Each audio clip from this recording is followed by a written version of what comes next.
Buenas noches a todos, tengan ustedes.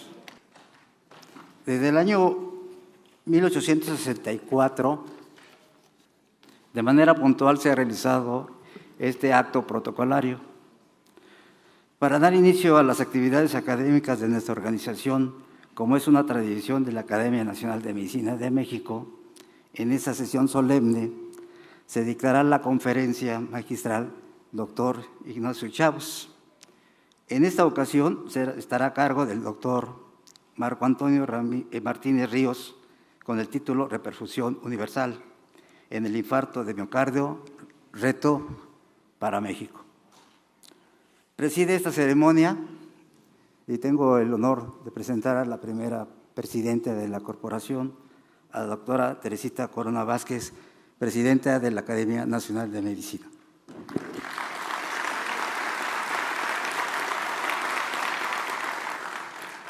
Constituye un honor para la Academia contar en el presidio con la distinguida presencia del secretario de Salud, doctor Jorge Alcocer Varela, como representante del presidente constitucional de los Estados Unidos mexicanos, el licenciado Andrés Manuel López Obrador.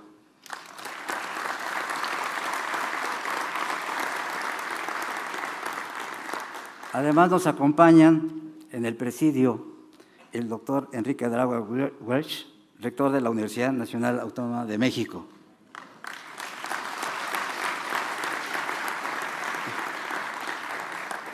El licenciado Germán Martínez Cázares, director general del Instituto Mexicano del Seguro Social.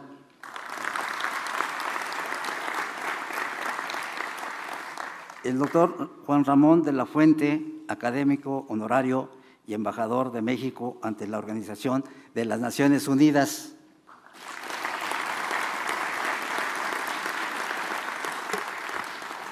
A la doctora Julia Tagüeña Parga, coordinadora general del Foro Consultivo Científico y Tecnológico.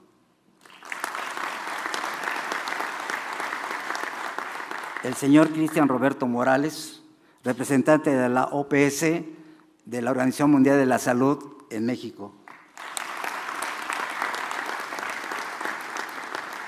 El doctor José Luis Morán López, presidente de la Academia Mexicana de Ciencias. La doctora Oliva López Arellano, secretaria de Salud de la Ciudad de México.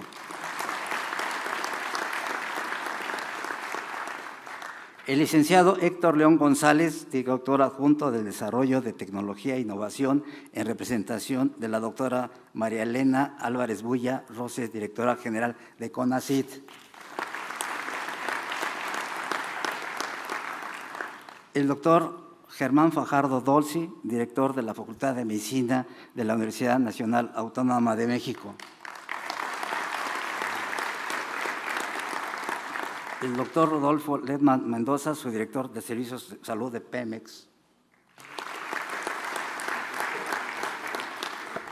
El doctor José Mustre de León, director general del Centro de Investigación y Estudios Avanzados del Instituto Politécnico Nacional.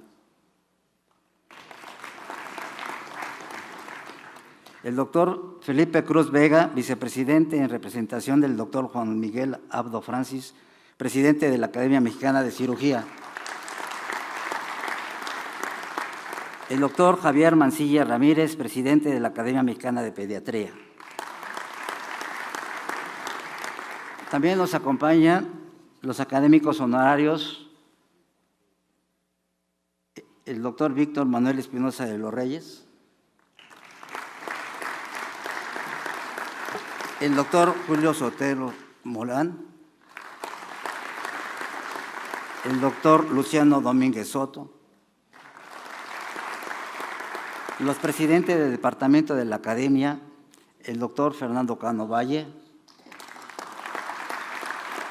el doctor José Antonio Arias Montaño,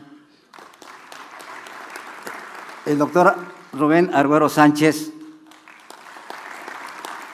el doctor Joaquín López Bárcenas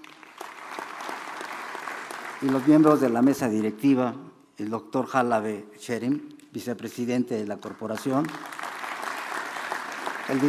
el doctor Gilberto Felipe Vázquez de Anda, tesorero, la doctora Mayela de Jesús Rodríguez Violante, secretaria adjunta, y un servidor de todos ustedes, Gabriel Majarés Gutiérrez, secretario general. Asimismo, agradecemos la distinguida presencia de los expresidentes de nuestra corporación e invitados especiales. Por favor, un fuerte aplauso para todos los que estamos en esta ocasión. Para dar inicio a este evento solemne, hará uso de la palabra la doctora Teresita Corona Vázquez, presidenta de la Academia Nacional de Medicina. Por favor, doctora. Gracias. Muy buenas noches, tengan todos ustedes. Sean muy bienvenidos a la apertura de este año académico de la Academia Nacional de Medicina de México. Distinguido secretario de Salud, académico Jorge Alcocer Varela, muchas gracias por estar con nosotros el día de hoy. Señor rector de la Universidad Nacional Autónoma de México, expresidente Enrique Graue Víges, muchas gracias también. Director general del IMSS, licenciado Germán Martínez Cáceres, muchas gracias por venir a su casa, bienvenido. Miembros del Presidium, invitados de las instituciones de salud y educación, muy queridos y estimados académicos, expresidentes, señores exsecretarios de salud, muchas gracias por estar aquí. Señoras y señores, amigos todos. Cuando inicié la escritura de este breve mensaje de apertura del 156º año académico de la Academia Nacional de Medicina y ante el enorme reto de los discursos de quienes me han precedido en la presidencia, surgieron varios títulos y preocupaciones. Reflexiones de la medicina mexicana, del pasado al presente y sus retos a futuro, las transiciones demográfica y epidemiológica de nuestro país, la formación de los recursos humanos en salud y su distribución de acuerdo a la situación geográfica, la función de la academia como órgano consultor del gobierno federal y sus implicaciones en las políticas de salud, los retos de estas para la población como un derecho universal y su acceso a los servicios sanitarios básicos, la educación para la salud, el medio ambiente, el acceso a unidades médicas en todos sus niveles de atención, así como la emergente necesidad de la inversión en ciencia, tecnología e innovación en salud.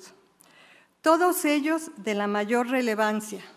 No podría desarrollarlos en este breve mensaje, pero que son temas que merecen un amplio diagnóstico y que podríamos desarrollarlos con el concurso de los académicos, médicos, profesionales de áreas afines y científicos interesados para vincularnos con mayor fuerza con las políticas de salud de nuestra población. La Academia Nacional de Medicina ha transitado por varias etapas en su devenir histórico, testigo de la fundación del sistema de salud de nuestro país y de la participación constante y activa de sus miembros.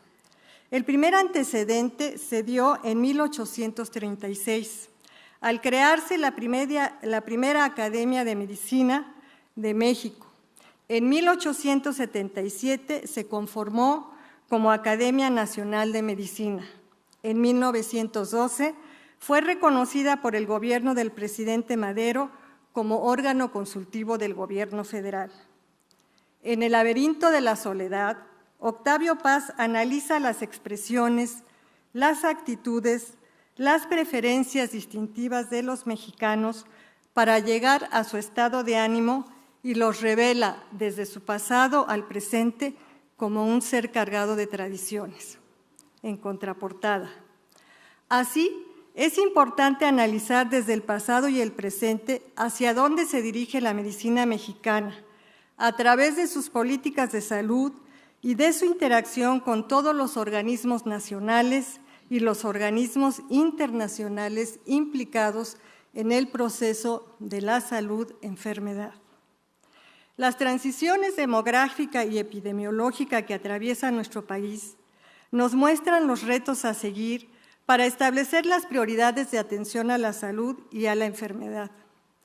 Como consecuencia de estas tradiciones incompletas, México tiene problemas propios de países en vías de desarrollo, como enfermedades infectocontagiosas y las complicaciones materno-infantiles. Como lo menciona Mario Luis Fuentes en su libro, Las muertes que no deben ser, este grupo de enfermedades dependen fundamentalmente de factores socioeconómicos. Están vinculados a la ausencia o insuficiencia de servicios públicos, a la deficiencia en las políticas públicas para la prevención, a la pobreza, la desigualdad, a los hábitos de consumo y vida de las personas, o bien a factores estructurales de carácter antropogénico, como el cambio climático. Por otra parte, las circunstancias poblacionales generan problemas de salud similares a los de países desarrollados. La esperanza de vida de la población actualmente es 14 veces mayor que en 1970, siendo, sin embargo, la menor de los países de la OCDE, ya que se desaceleró a partir de los años 70, lo que se ha explicado por lo limitado de los recursos dirigidos a la salud que impactan en el acceso y en la calidad de atención. Con el aumento de la esperanza de vida, se da el envejecimiento de la población y el incremento en la prevalencia de las enfermedades crónico-degenerativas.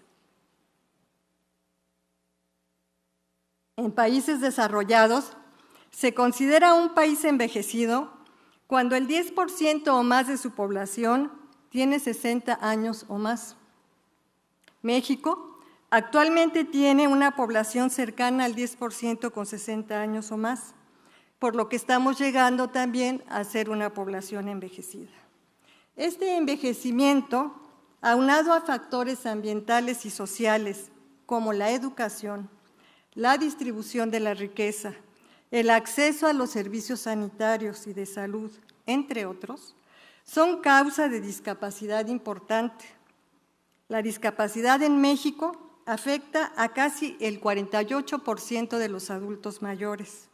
De ellos, las mujeres, las personas de edad avanzada mayor de 85 años, los más pobres y de menor escolaridad son los más afectados, lo que genera consecuencias económicas, familiares, laborales y de la comunidad que las determina como enfermedades familiares y sociales. La Organización Mundial de la Salud señala también que al menos 10% de la población tiene alguna discapacidad en el mundo. De ellos, el 70% se concentra en países en vías de desarrollo. Somos uno de los países con mayor prevalencia y proporción de obesidad y sobrepeso, pero también con datos relevantes de desnutrición, especialmente en comunidades vulnerables, en mujeres embarazadas y en adultos mayores. La divergencia en la epidemiología de nuestro país tendrá que abordarse entonces desde la vertiente de la salud pública, pero también desde la investigación científica, la tecnología, la innovación en salud y la educación. En México, el gasto de bolsillo familiar es muy elevado, más del 40% en lo general, el segundo más alto de los países de la OCDE y el doble del promedio de estos países. Las encuestas de satisfacción de la población referente a servicios básicos van desde el 44 al 56% de insatisfacción. Indicadores de la distribución laboral en salud, como el del número de médicos y enfermeras por habitantes, tendrá que evaluarse para asegurar el mínimo indispensable para la atención de la población, así como el acceso a los sistemas de salud. La tasa de obesidad que se ha incrementado en los últimos años es una de las más altas, permeando a los adolescentes y niños, lo que explica en parte el mayor índice de diabetes de los países de la OCDE. Ambos son importantes factores de riesgo para enfermedades prevalentes, como las enfermedades cardiovasculares y las enfermedades cerebrovasculares, así como las enfermedades crónico-degenerativas. Sin duda, se han realizado esfuerzos dirigidos a la educación en salud de la población, como el impuesto también de bebidas azucaradas, programas para las escuelas de educación básica en relación a la venta de alimentos bajos en calorías, como ejemplo. Sin embargo, todos estos esfuerzos han sido insuficientes.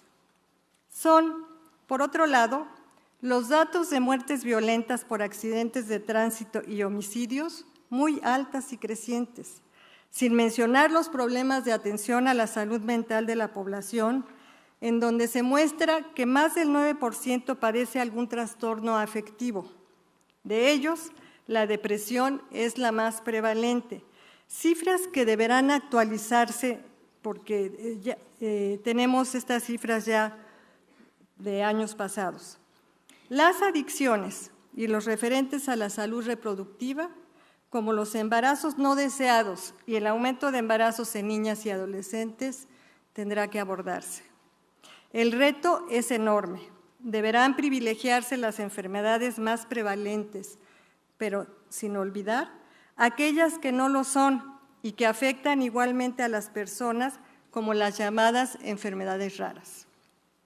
La Academia Nacional de Medicina, a través de sus comités, puede y debe participar con el sector salud y sectores relacionados, a fin de avanzar en los programas transeccionales en esta materia, tomando en cuenta que la Secretaría de Salud ha tenido programas exitosos a través del tiempo y que son vigentes en la actualidad, como lo es el programa de vacunación universal instituido por el doctor Jesús Cumate Rodríguez, por mencionar uno de los más emblemáticos. La Secretaría de Salud es una de las instituciones con mayor fortaleza en ese sentido en nuestro país. Para este año académico, hemos preparado de manera colegiada un programa de sesiones en donde se desarrollarán temas de actualidad, iniciando, como es tradición, con la sesión conjunta con la Secretaría de Salud, que está a cargo del doctor Alcocer Varela, y que podrán ustedes obtener el programa saliendo de este auditorio.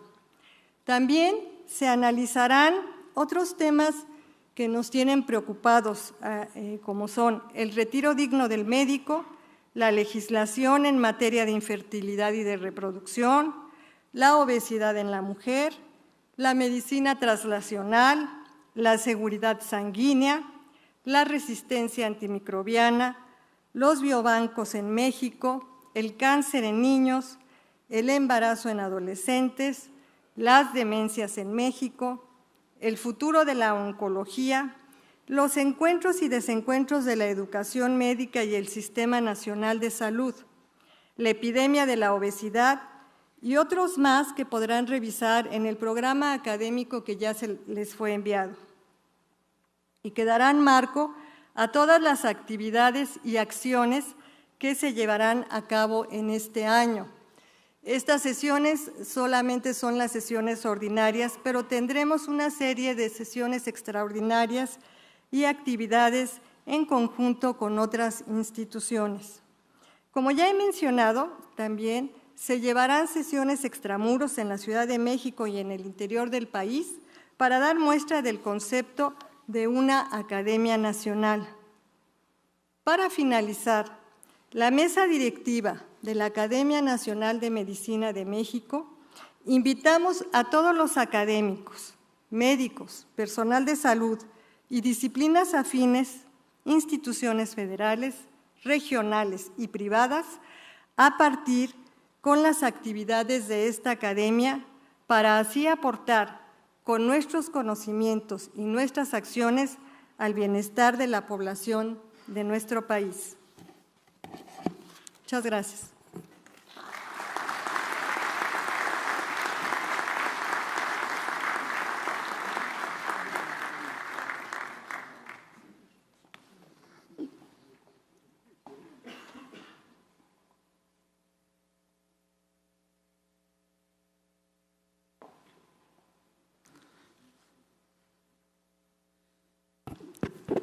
Muchas gracias, doctora Corona, por tan emblemático mensaje que va hacia todos los académicos que tenemos la fortuna de estar aquí y que tenemos un legado como académicos de poder transmitir nuestros conceptos y nuestros conocimientos y sobre todo para mejorar la salud de la población, tal como lo comentó la doctora Corona.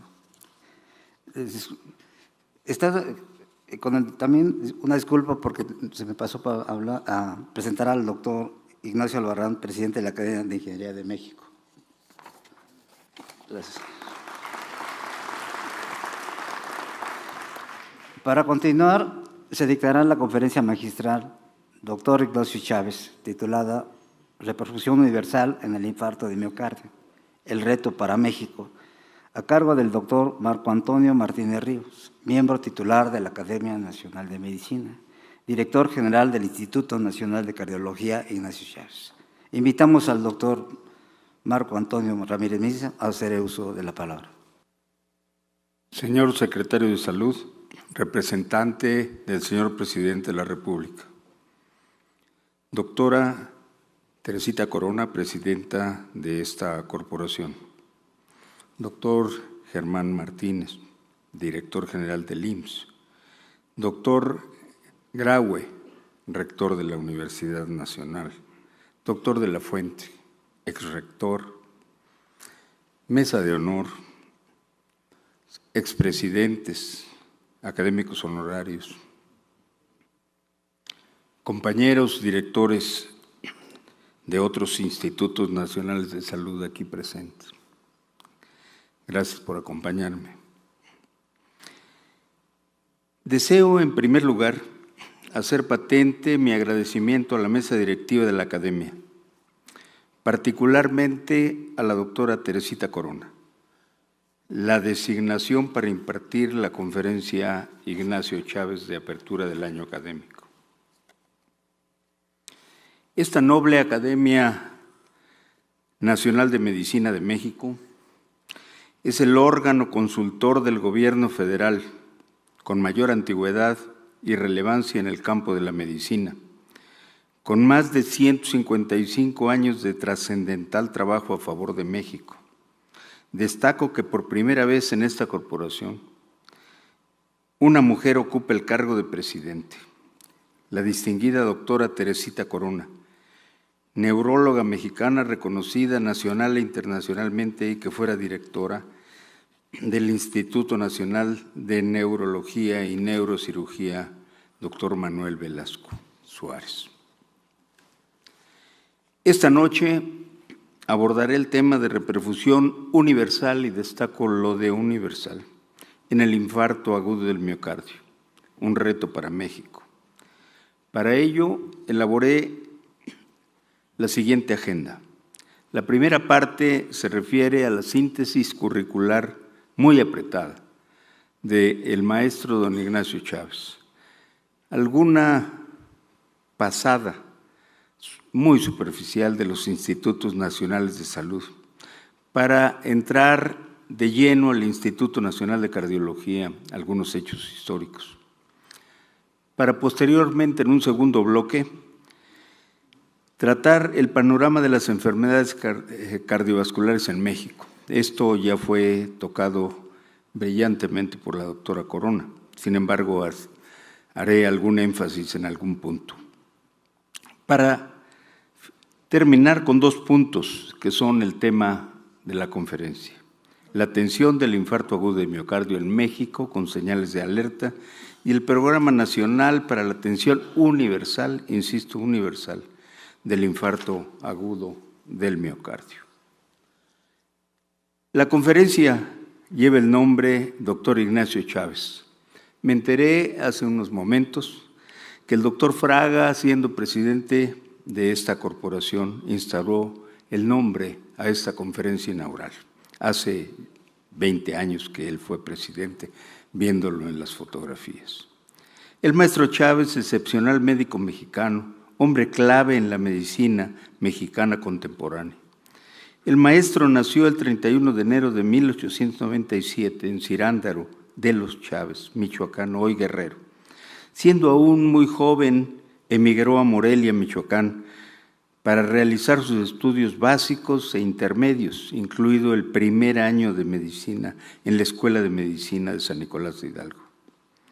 Posteriormente se trasladó a la Ciudad de México, donde continuó sus estudios profesionales en la vieja Escuela Nacional de Medicina de la Universidad Nacional, para graduarse en 1920. Después de graduarse, fue nombrado, como ven ustedes en la diapositiva, después me referiré a cada uno de los eventos, rector de la Universidad Michoacana, y posteriormente regresa a la Ciudad de México para incorporarse al Hospital General de México y en algún momento obtener, durante su estancia, una beca para realizar estudios especializados en cardiología en París, con los más prominentes clínicos del momento, particularmente el profesor, que fue su mentor, el doctor Charles Lobry. En 1933 fue nombrado director del Hospital General de México. Fue, como ven ustedes en la diapositiva, en orden cronológico más o menos, fue director de la Escuela de Medicina, posteriormente director del Hospital General, ya siendo cardiólogo de planta, fue rector de la Universidad Nacional, fue parte de los miembros distinguidísimos de todas las ramas conocidas en ese momento del Colegio Nacional. Fue presidente de esta corporación, como ustedes pueden ver en los óleos, y tuvo más de 35 universidades, lo nombraron doctor honoris causa, las principales del mundo. Su obra máxima, el Instituto Nacional de Cardiología, fue planeado y creado por el maestro Chávez, inaugurándose en abril de 44. Este año, precisamente, se cumplen 75 años. Es el primer evento con el que habrá una serie de actividades durante todo el año, conmemorando precisamente el 75 aniversario. Quiero nuevamente agradecer la sensibilidad de la doctora Corona, porque me permite estar en el más alto foro médico del país, decirles a ustedes como director general aún del Instituto Nacional de Cardiología, porque la mayor parte sabe que en 2 meses me dedicaré a otra actividad. Entonces, para mí es precisamente un motivo muy especial el poderme dirigir a ustedes todavía como director general en el 75 aniversario del Instituto Nacional de Cardiología. Regreso. Esto ha sido todo solo una síntesis de su obra. Sin embargo, es equiparable a su quehacer profesional su reconocida sensibilidad, cultura y particularmente su probidad moral, manteniendo en toda su trayectoria un respeto irrestricto a sus principios, un hombre íntegro, amoroso padre, abuelo y amigo ejemplar. Aquí hay algunos hijos de amigos del maestro Chávez que vinieron de Michoacán con él a formarse en la Ciudad de México, en la Universidad Nacional, en diferentes campos. El premio Ignacio Chávez que otorga el Consejo de Salubridad General anualmente hace patente el reconocimiento al humanismo médico como signo de los valores que el maestro Chávez siempre enarboló. Ven ustedes en la gráfica, habré una brevísima descripción de la tarea de los Institutos Nacionales de Salud del que cardiología forma parte. Son 11 instituciones con actividades asistenciales de alta especialidad, con reconocimiento nacional e internacional, y 2 dedicados exclusivamente a la investigación y a la formación de recursos humanos del más alto nivel.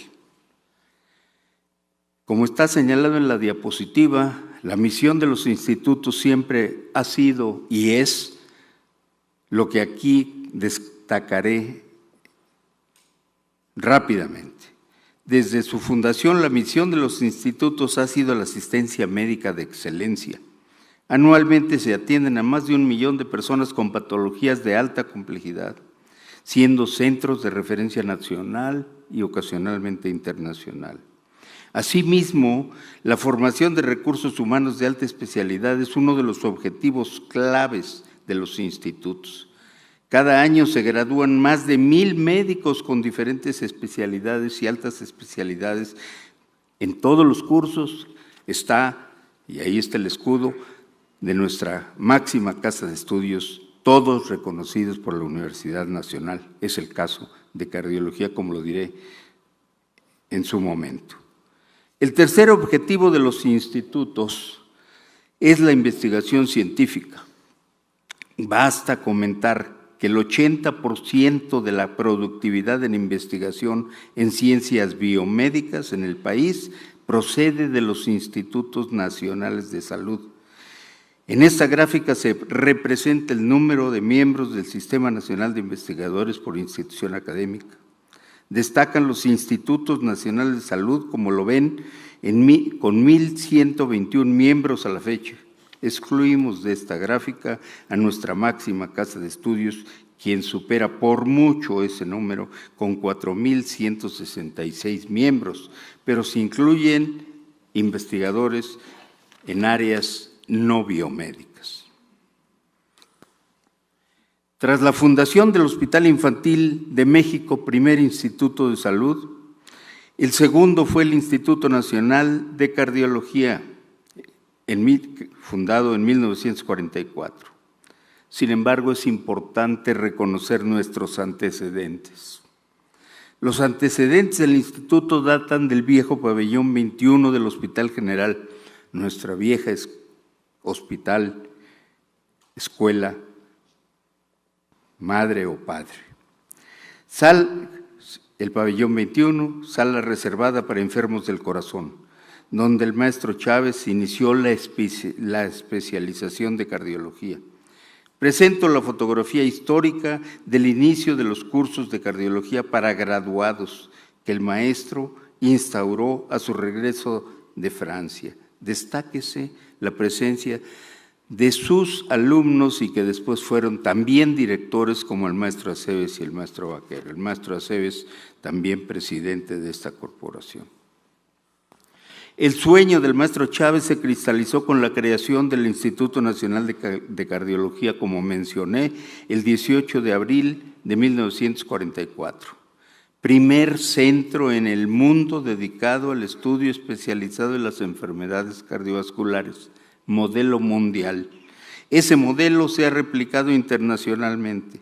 Se presenta la fotografía histórica del acto inaugural con el señor presidente general en ese momento de México, Manuel Ávila Camacho, y el secretario de Salud, íntimo amigo del maestro, como muchos saben, eminente médico mexicano y expresidente de esta corporación, don Gustavo Vaz. A continuación, presentaré unas cuantas de las contribuciones fundamentales a la cardiología universal realizadas solo en un breve periodo de tiempo, 5 años después de su fundación. Se fundó la Escuela Mexicana de Electrocardiografía, que se posicionó en la primera mitad del siglo XX como la más importante a nivel mundial. El maestro Sodi Pallares, expresidente de esta corporación, y su grupo de colaboradores más cercanos, todos fueron miembros de esta Academia Nacional de Medicina, el doctor Visteni, el doctor Medrano, el doctor de Micheli, aún vive. Desde el comienzo de actividades en el recién inaugurado instituto se dieron grandes avances, como señalé. Aquí presentamos la comunicación científica de que lo que fueron las primeras aproximaciones al tratamiento endovascular de las cardiopatías, hoy una de las terapias más en auge en la cardiología mundial. Esto fue en 1953 publicado en Archivos de Cardiología y están precisamente haciendo las primeras valvulotomías en el mundo, tratadas las estenosis valvulares con catéteres percutánea.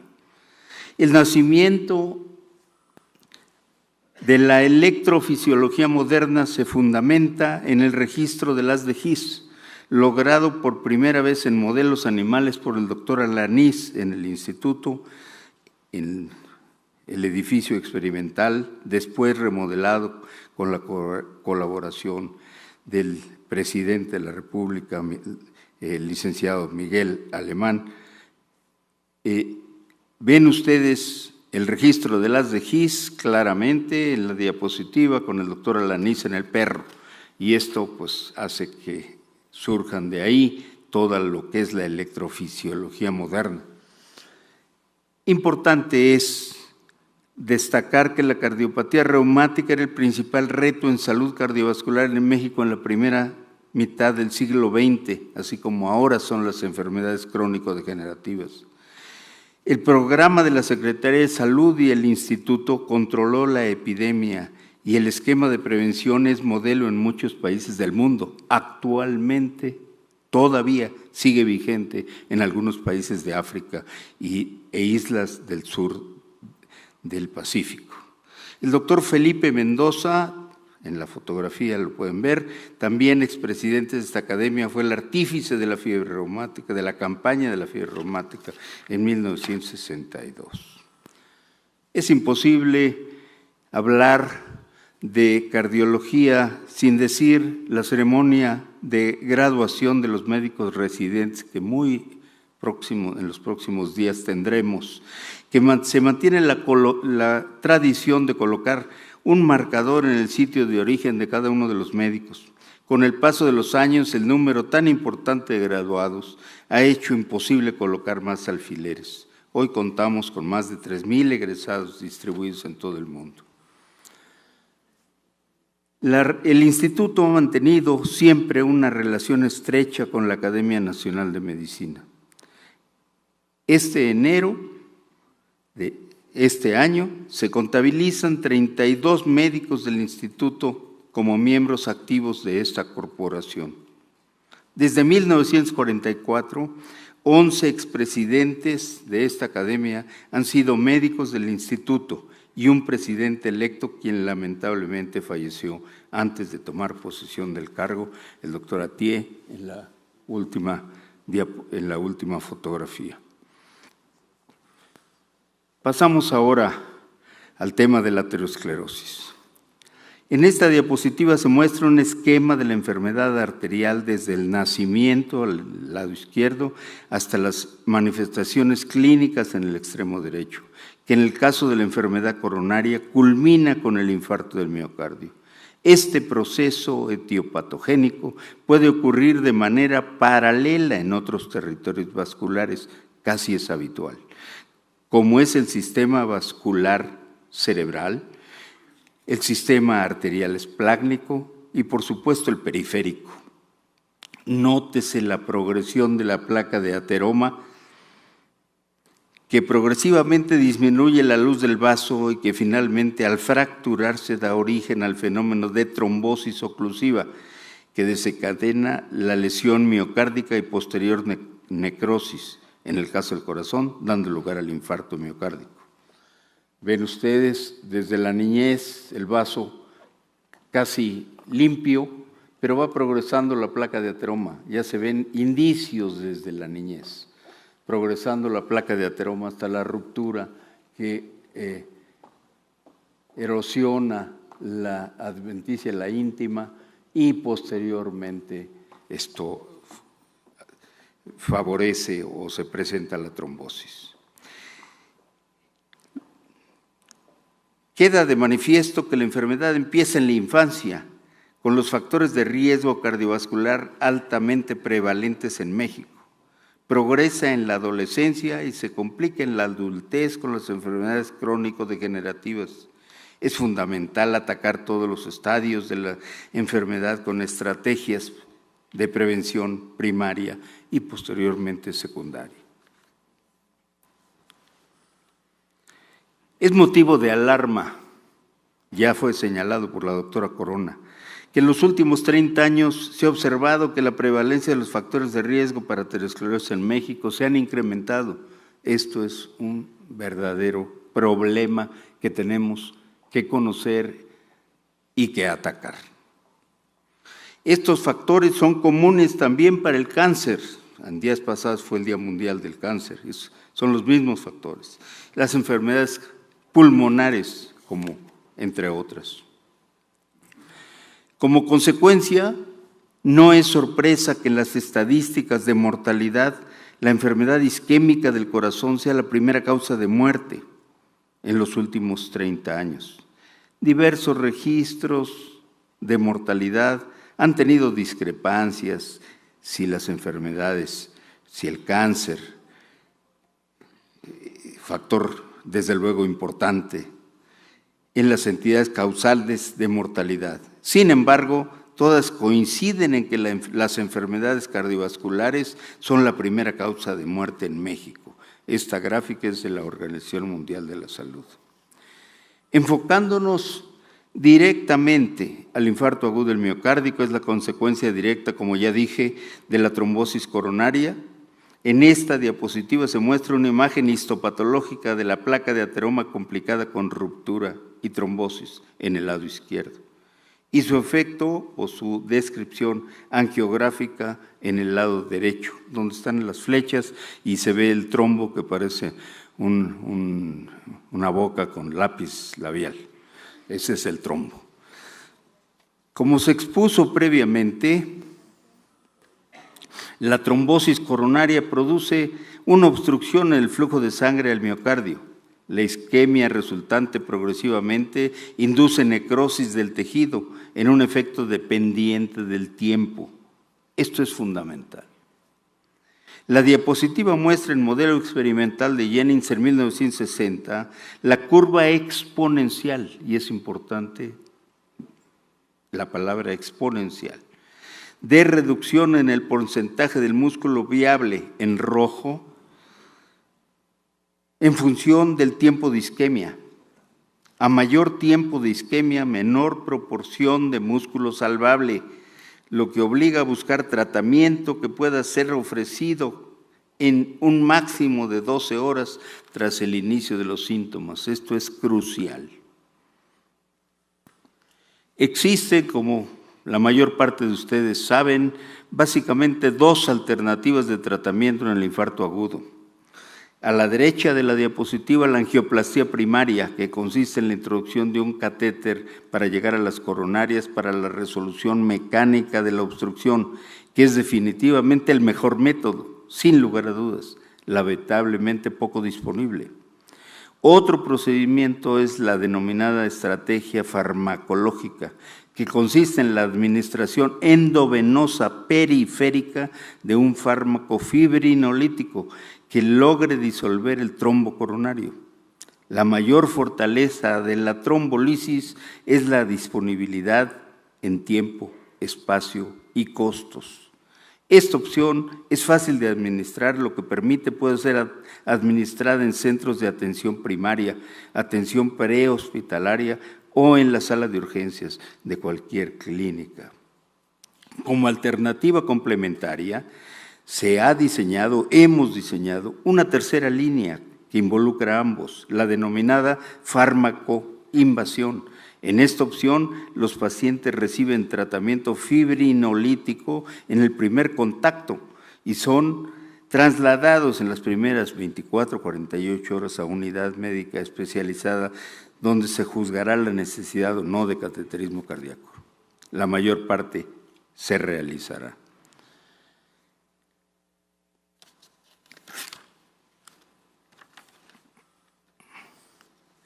En la decisión terapéutica se deben tomar en cuenta muchos factores, fundamentalmente la disponibilidad, el tiempo de traslado, el costo.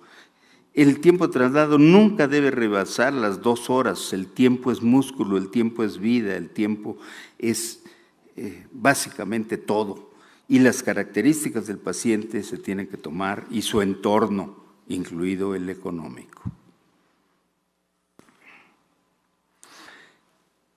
En la diapositiva en nuestro instituto puedo decir con relativa humildad que hemos sido pioneros en el tratamiento de la reperfusión. tanto en angioplastía primaria, cuando hace 30 años el doctor Chávez Rivera me nombró jefe del departamento de cateterismo de cardiología, lo primero que hice fue poner 24/7, o sea, no se ha interrumpido el tratamiento, nunca, sábado, domingo, Navidad o lo que sea, 24/7 con angioplastía primaria, médicos que viven ahí, enfermeras que viven ahí. Así también hemos sido pioneros en la fibrinolisis. No lo saben ustedes, pero ahora lo estoy diciendo. Mi trabajo de ingreso hace más de 30 años en esta hermosísima corporación fue precisamente el tema de fibrinolisis coronaria intravenosa con streptokinasa, plasmina acilada. Fue el motivo, fue el tema de ingreso y después publicado en la Gaceta. Pero como ya dije, la angioplastía tiene más de 30 años, ininterrumpidamente en cardiología. Posteriormente, ya en la modernidad, hemos seguido colaborando con la reperfusión, con regímenes que son diversos, pero todos para llegar a la farmacoinvasión, el modelo que se puede hacer en México, en cualquier lugar cercano a cualquier pueblo de México. Es alarmante que a pesar de contar actualmente con centros especializados en el tratamiento del infarto, México ocupe el primer lugar en mortalidad en los pacientes que reciben atención médica cuando se comparan con los países miembros de la OCDE. Eso fue definitivamente motivo de gran alarma. Sin embargo, la mortalidad no es homogénea, las tasas son prácticamente del doble en los centros de atención primaria con respecto a la media nacional y los centros avanzados tienen una tasa de mortalidad comparable con cualquier país desarrollado, ejemplo Suecia, Suiza o lo que sea, como puede ser el Centro Médico Nacional, 20 de noviembre, o algunos hospitales privados y por supuesto el Instituto de Cardiología. Al analizar este es un problema, el problema que nos ocupa. Al finalizar las causas probables de las alarmantes cifras de mortalidad, se destacan los casos que no reciben ningún tipo de tratamiento de reperfusión, es decir, que no obtienen los beneficios de ninguna terapia. Esta diapositiva muestra el Registro Nacional de Síndromes Isquémicos Coronarios Agudos. Indican que casi la mitad de los pacientes que sufren un infarto en México no reciben ningún tipo de reperfusión. Nada. Y eso es actual, una de las limitantes que producen esta alarmante tasa de no reperfusión en el infarto es la falta de salas de cateterismo. Ya señalé que es el mejor método, pero bueno, se requiere una sala de cateterismo con un hemodinamista experto, con enfermeras, etcétera, etcétera. En muchas regiones del país no hay salas de cateterismo de la Secretaría de Salud. Este mapa lo hicimos en colaboración y están ahí los créditos. Vean las flechas indican los estados que la Secretaría de Salud no tiene salas de cateterismo, pero sí las hay en la mayor parte de los estados, pero dependen de Pemex, dependen del IMSS, dependen del ISSSTE. Gran felicidad nos causó que ahora se podrán atender los pacientes con infarto independientemente de la derechohabiencia en cualquier centro, llámese ISSSTE, llámese IMSS, llámese como sea. Ojalá también se pueda hacer, como lo diré en breve, en el escenario de los hospitales privados. En este escenario es importante revisar la experiencia internacional y por eso tomamos como referencia la experiencia francesa de 30 años en farmacoinvasión. 30 años en Francia con farmacoinvasión. Póngase el fibrinolítico en la ambulancia si hay problemas de tráfico, etc. Esta gráfica muestra en el lado derecho la utilidad. Claramente disminuye la no reperfusión y como consecuencia la mortalidad. Eso en Francia.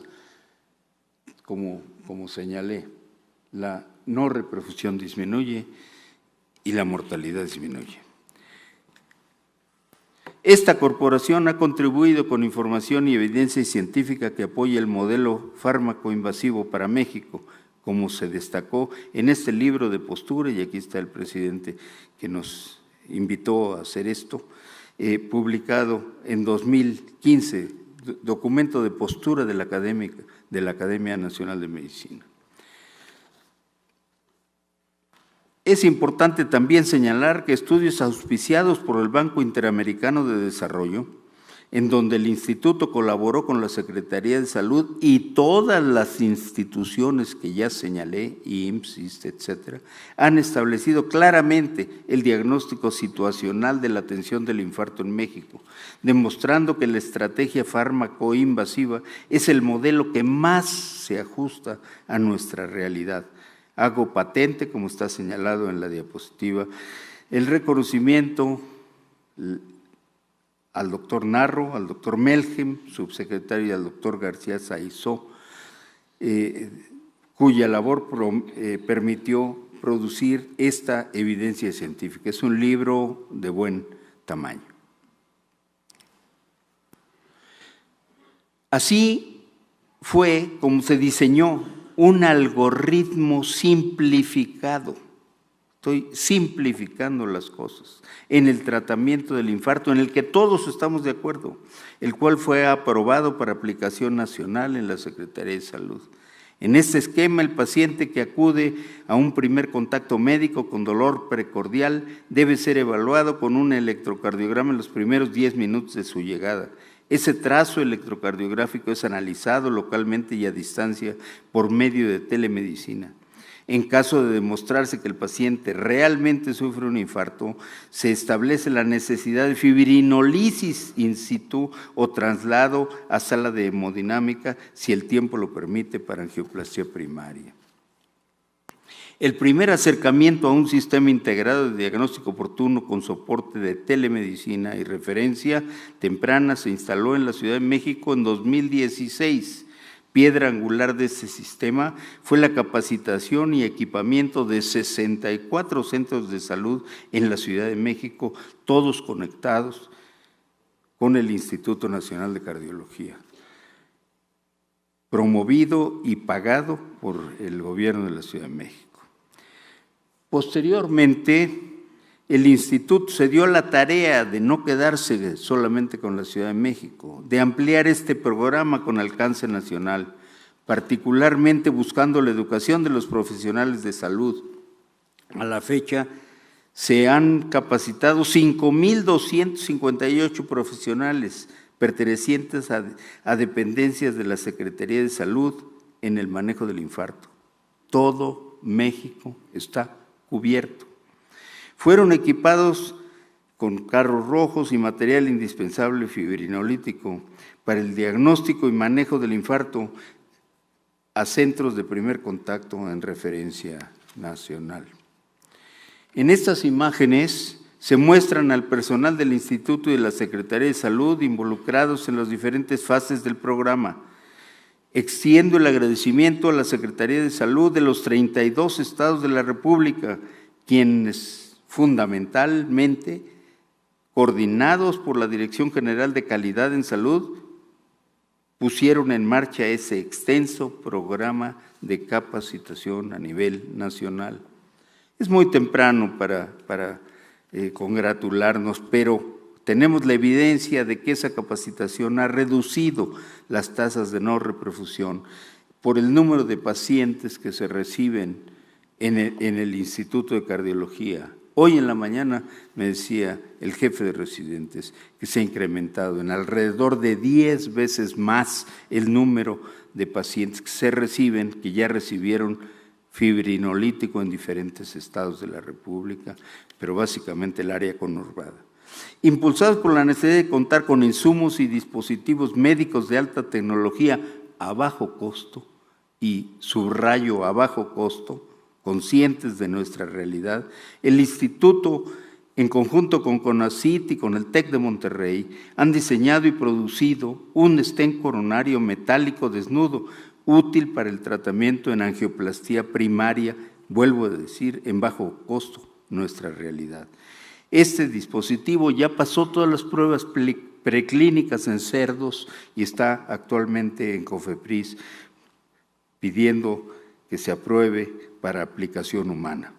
El diseño y la conceptualización de este stent del instituto ha corrido a cargo del doctor Arturo Abundes, cardiólogo intervencionista del instituto aquí presente. Y muchas gracias.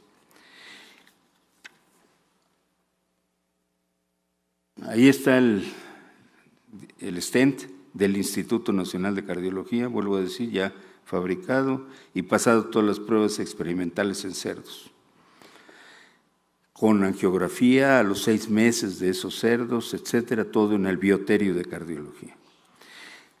A nivel nacional, todas las instituciones hemos desarrollado protocolos de atención muy semejantes, con diferentes nombres, pero todos basados en la estrategia farmacoinvasiva.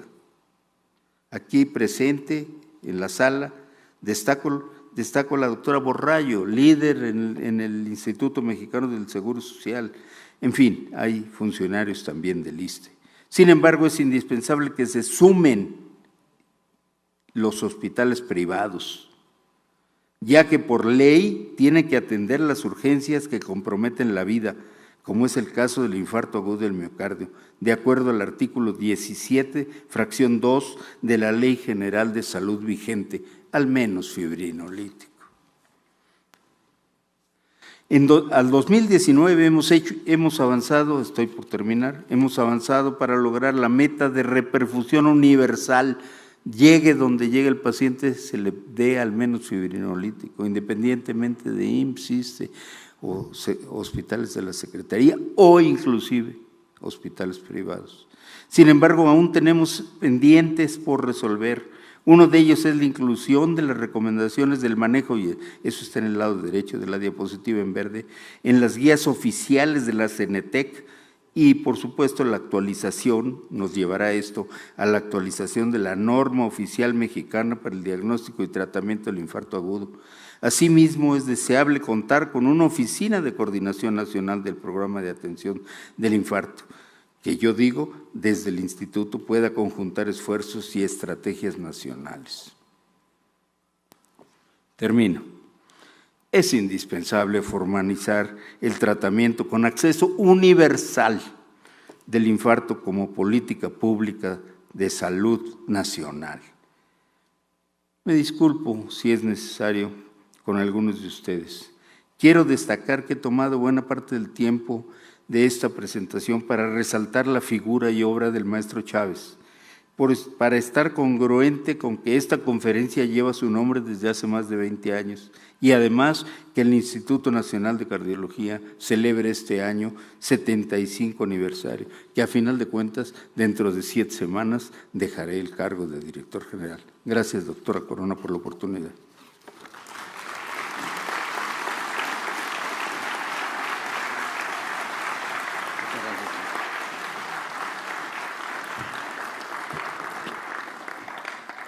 Muchas gracias, doctor Martínez Ríos, por espléndida conferencia. A continuación, el doctor Jorge Alcocer Varela, secretario de Salud, y la doctora Teresita Corona Vázquez, presidenta de la Academia, hará entrega del diploma correspondiente al expositor de la conferencia magistral, doctor Ignacio Chávez. Le pedimos al doctor Marco Antonio Martínez Ríos pasar al frente para que se le sea entregado el diploma correspondiente.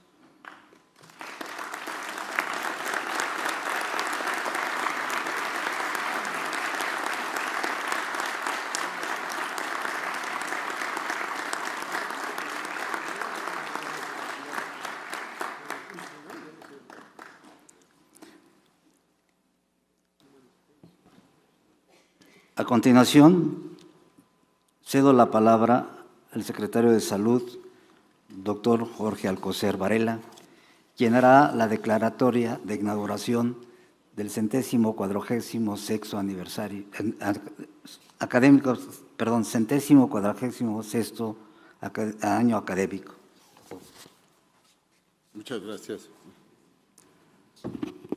Muy buenas noches, distinguidos miembros del Presidium, doctora Teresita Corona.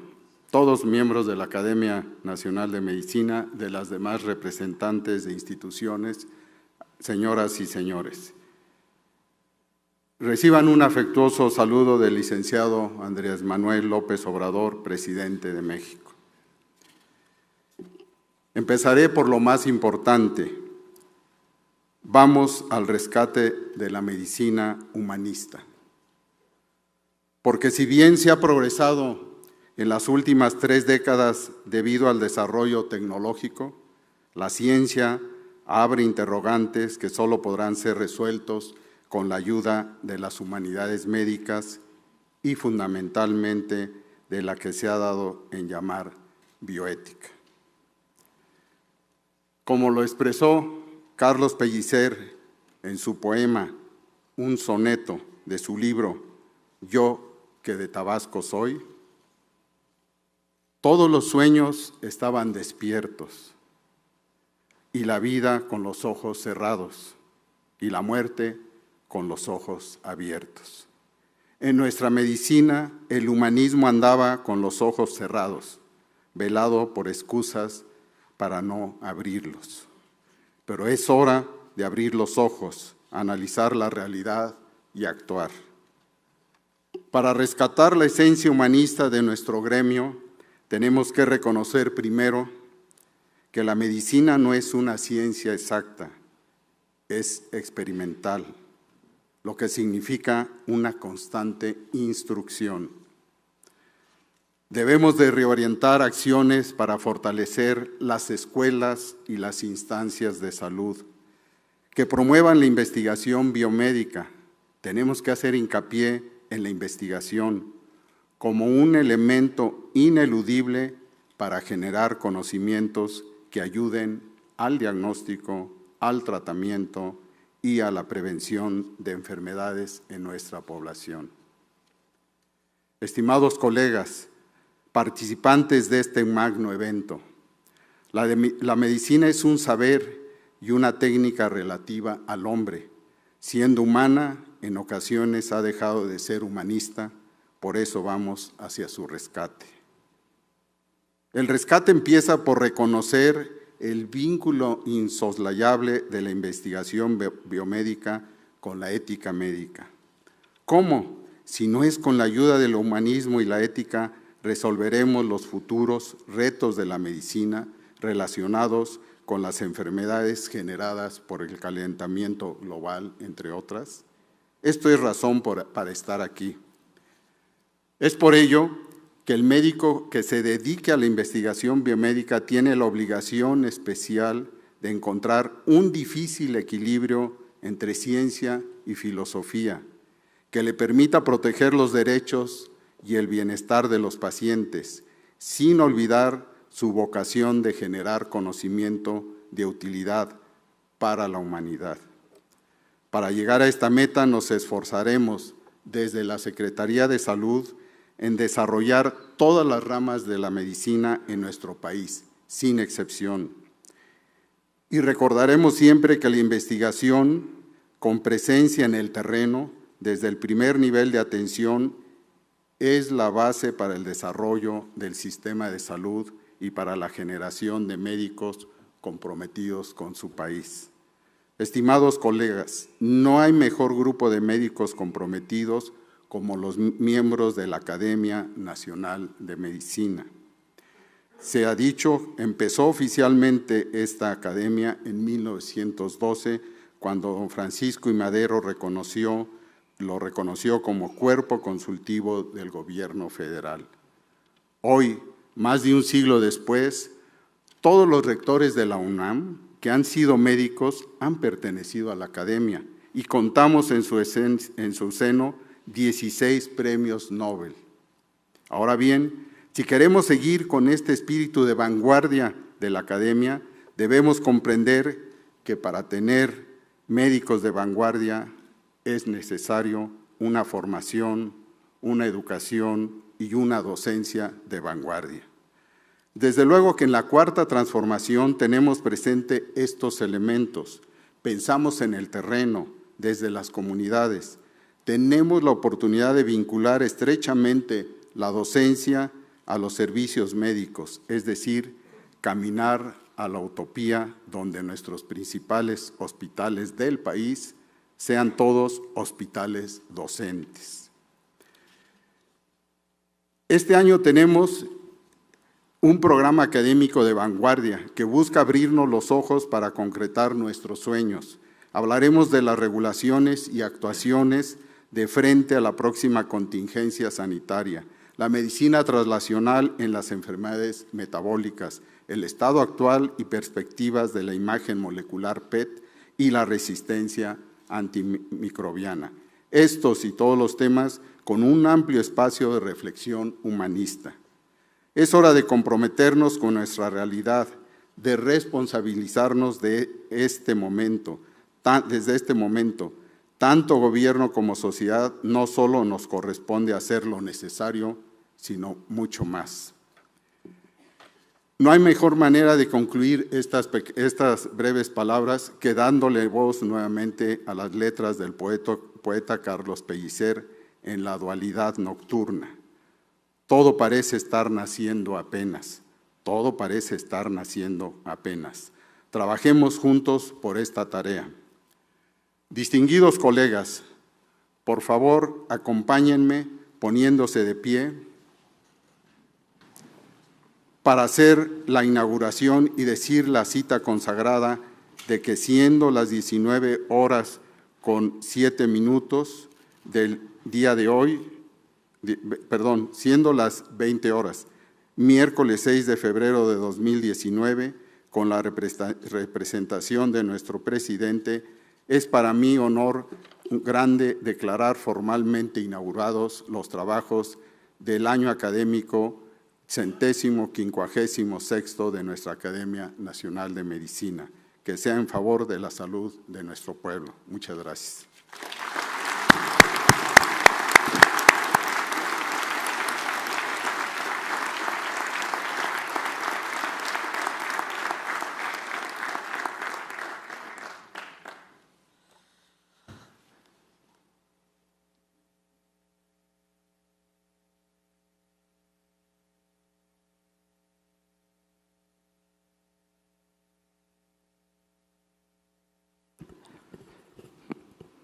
Muchas gracias, doctor Jorge Alcocer Varela, por su mensaje tan importante que nos transmitió el día de hoy. Muchas gracias a todos ustedes, es así como concluimos esta ceremonia inaugural. Agradecemos su presencia a todos y la mesa directiva les invita a un vino de honor. Muchas gracias por todos ustedes, que tengan buenas noches.